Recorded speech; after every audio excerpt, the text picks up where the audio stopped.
from the Little Bluebird Gallery, and I am going to try to answer some questions that I've been getting a lot of lately. So, if you haven't seen it already, I have a new collection of original art that is actually on my website now. I just got it all loaded today. But as I've been painting these, a lot of people have been asking me about the background. And I wanted to share a little bit with you about paint because when I first started painting myself, I used just whatever I could find. Most of the time, it was going to be something like a craft paint that you would just get at Walmart or something like that. But what I've learned over the years is not all paint is exactly alike. And there's a reason why some of the paints are more expensive than others. It's because they're better. They're a lot better.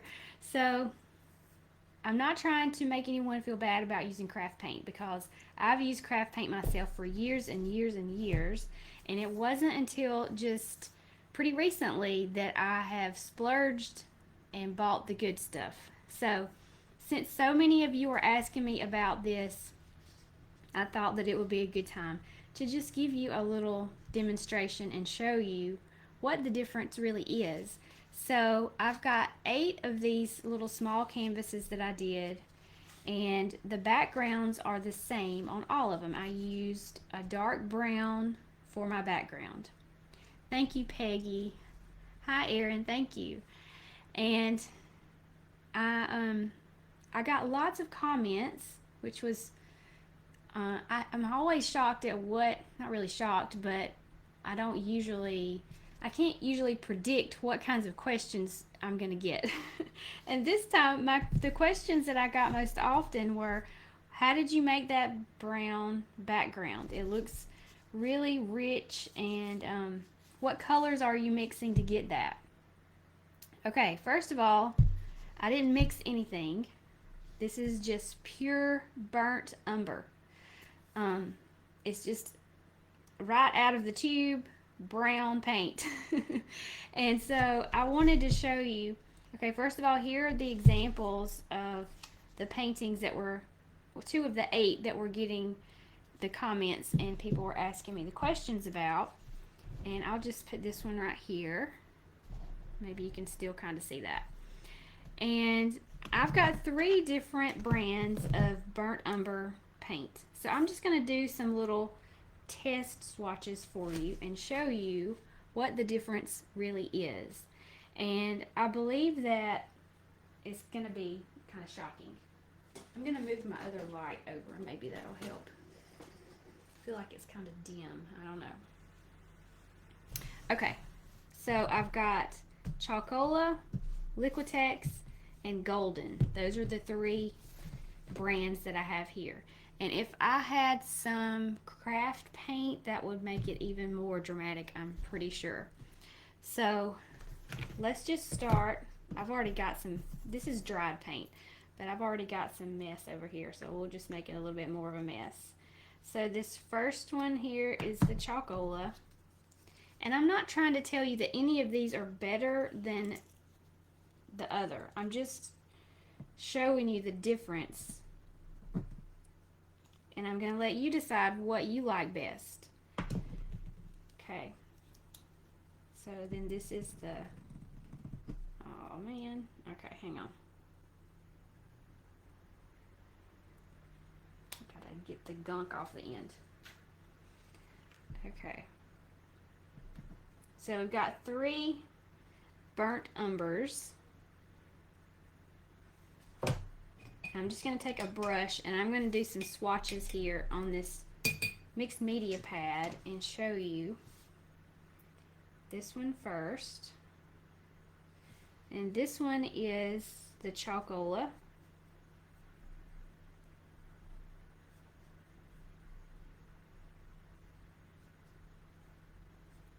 And I'm hopeful that you can see the difference on the camera.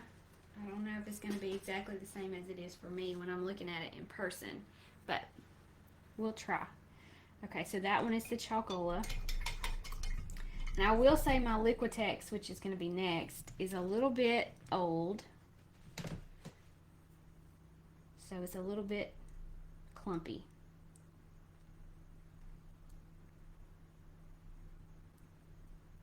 Try to soften it up a little more. Okay, so this one was the Chalkola.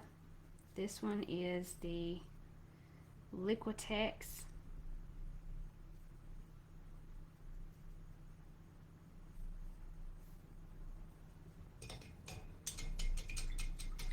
And this next one is the one that I used on all of these. This one is golden. And I have to say that I've used Liquitex most of the time for everything that I have painted in the most recent past. But you guys, this right here is like brownie mix. It's really, there's not a whole lot of difference in the Liquitex and the golden, but there's just something about the consistency of this paint and the richness of the pigment in this paint. There is a huge difference in a more, it's more expensive, yes. It's a higher quality paint, and the pigment is totally different from here to here. And I don't know, like I said, if you can really see that for what it is, but let's try. Okay, this is the less expensive, and then this one is the one that I was using in all of my originals that I just did very recently. Okay, let's add a little bit of white to each one and see how that looks.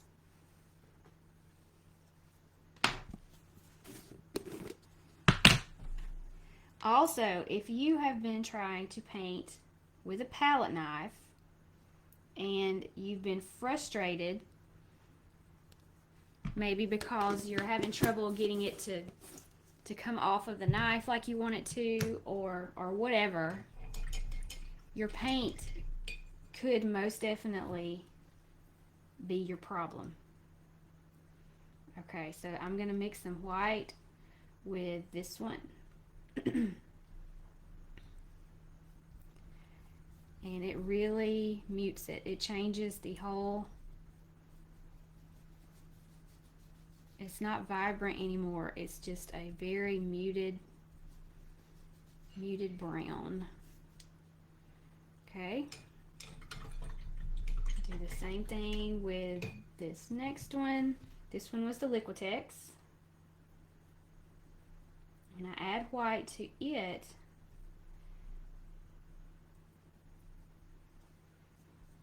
It's still got that brown richness. This one turns more purpley. This one, it stays consistent.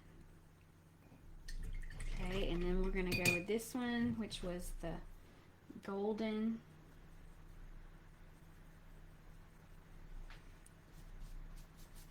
And it stays just as rich also. I may need to put a little bit more.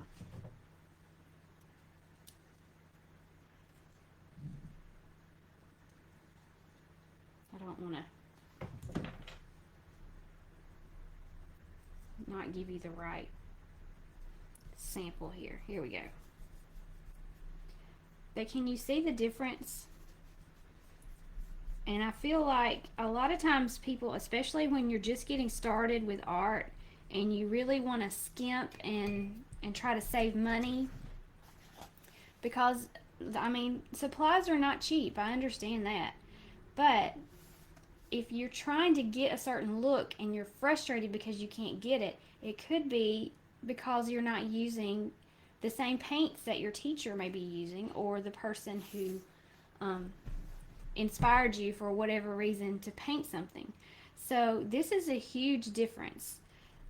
This is supposed to be burnt umber, all three of these, But if you're taking a class, like if you're taking a class from me and I tell you to use burnt umber to get this background, and you're using a paint that's going to give you something that turns purple if you get a little bit of white in it, then you're going to get really frustrated.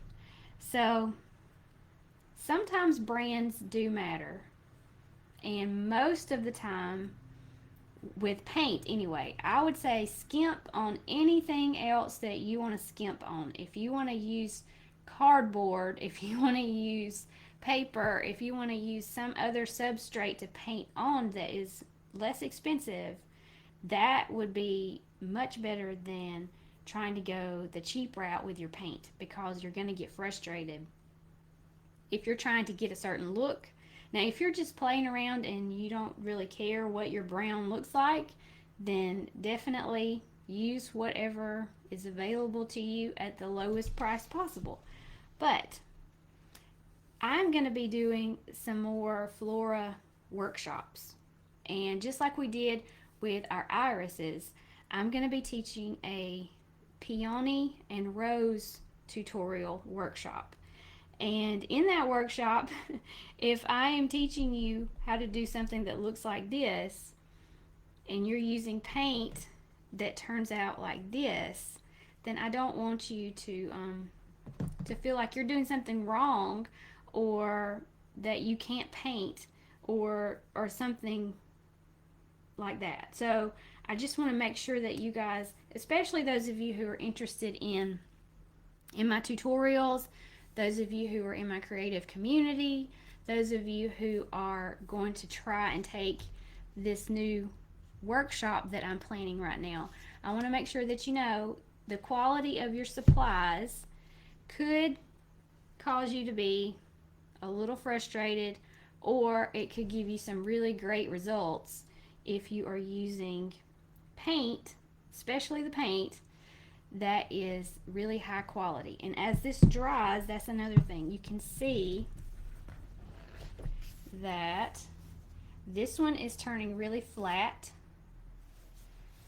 This one has a little bit of a sheen to it, and this one does also.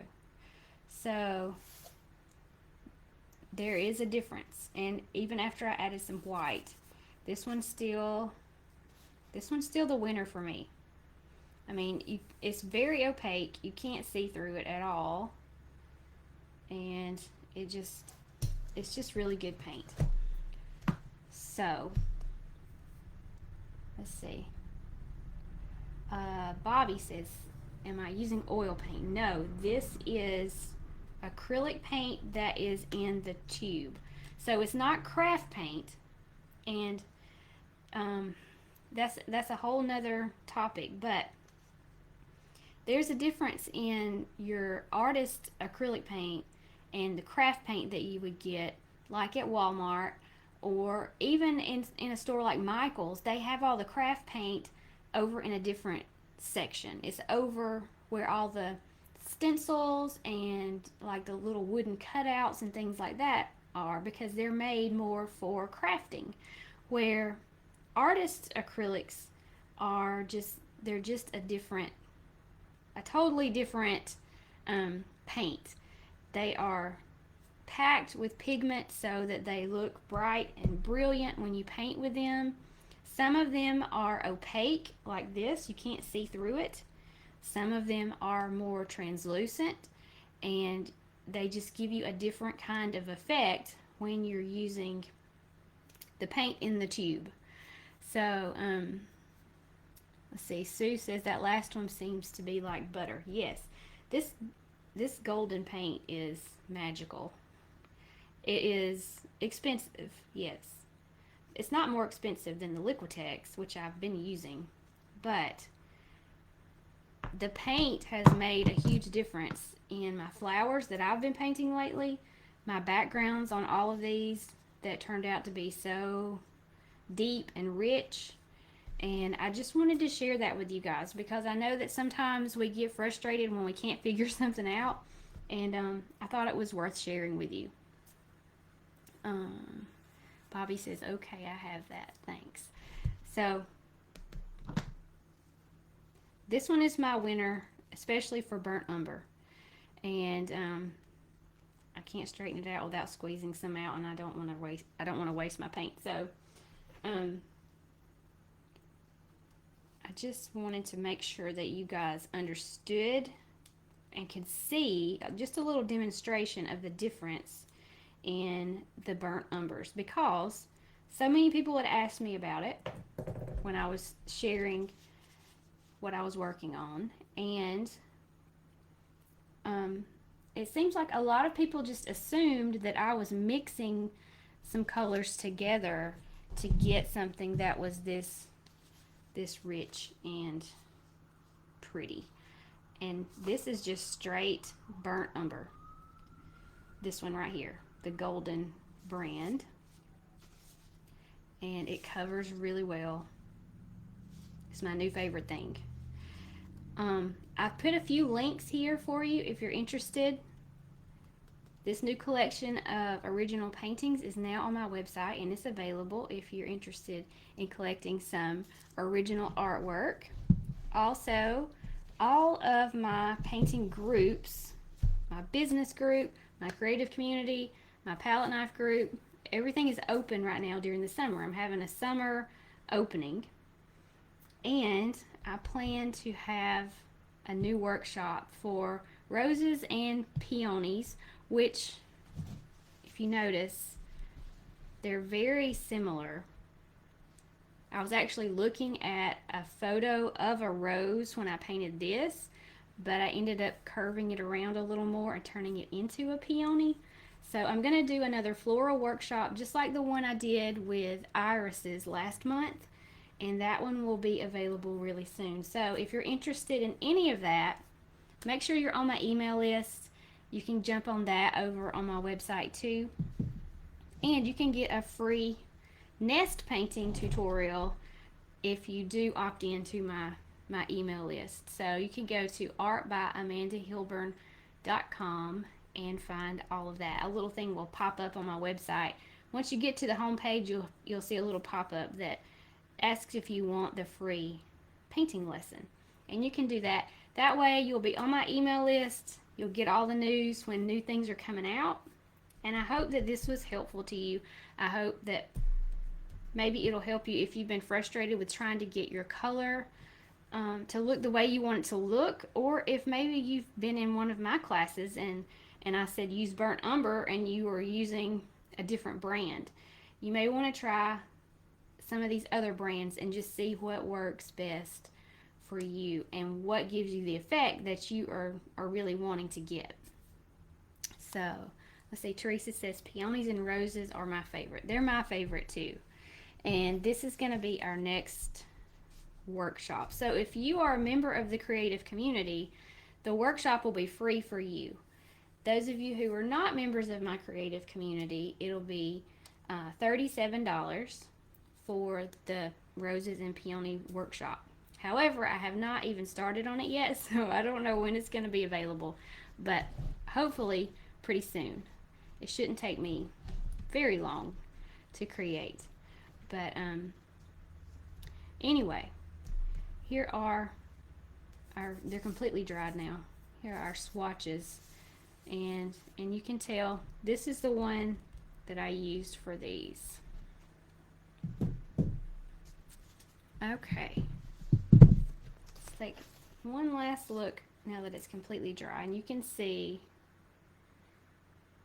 this one dried totally flat. This one has a little bit of sheen. It's a little flatter because I added some white in that one. Same here, but that one just looks completely like rich brownie mix and butter. That's what I think of when I see that. Okay, so I hope this was helpful. You guys take a look at those links that are in the description for you, and let me know if you have any questions, and I'll see you again later. Bye.